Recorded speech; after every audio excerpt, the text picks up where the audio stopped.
Nurdin, bisa ditolong jelaskan kenapa jembatan ini bisa miring, Pak? Oh bisa, karena semalam jam 1:30 ada hujan, terus air sungai meluap dan bawa semua sampah dan kayu. Jadi maka itu bikinnya agak mereng. Merengnya kemana nih, Pak?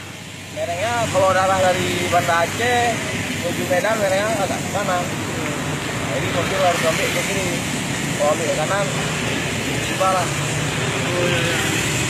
Terus Bapak itu gimana itu? Pas lihat semalam tuh langsung kemari atau gimana? Ya, saya langsung kemari. Habis itu saya atur prioritas. Maklum lah, waktu tengah malam. Kalau nggak ada prioritas, takutnya ada musibah. Musibah ya? Ya, ya.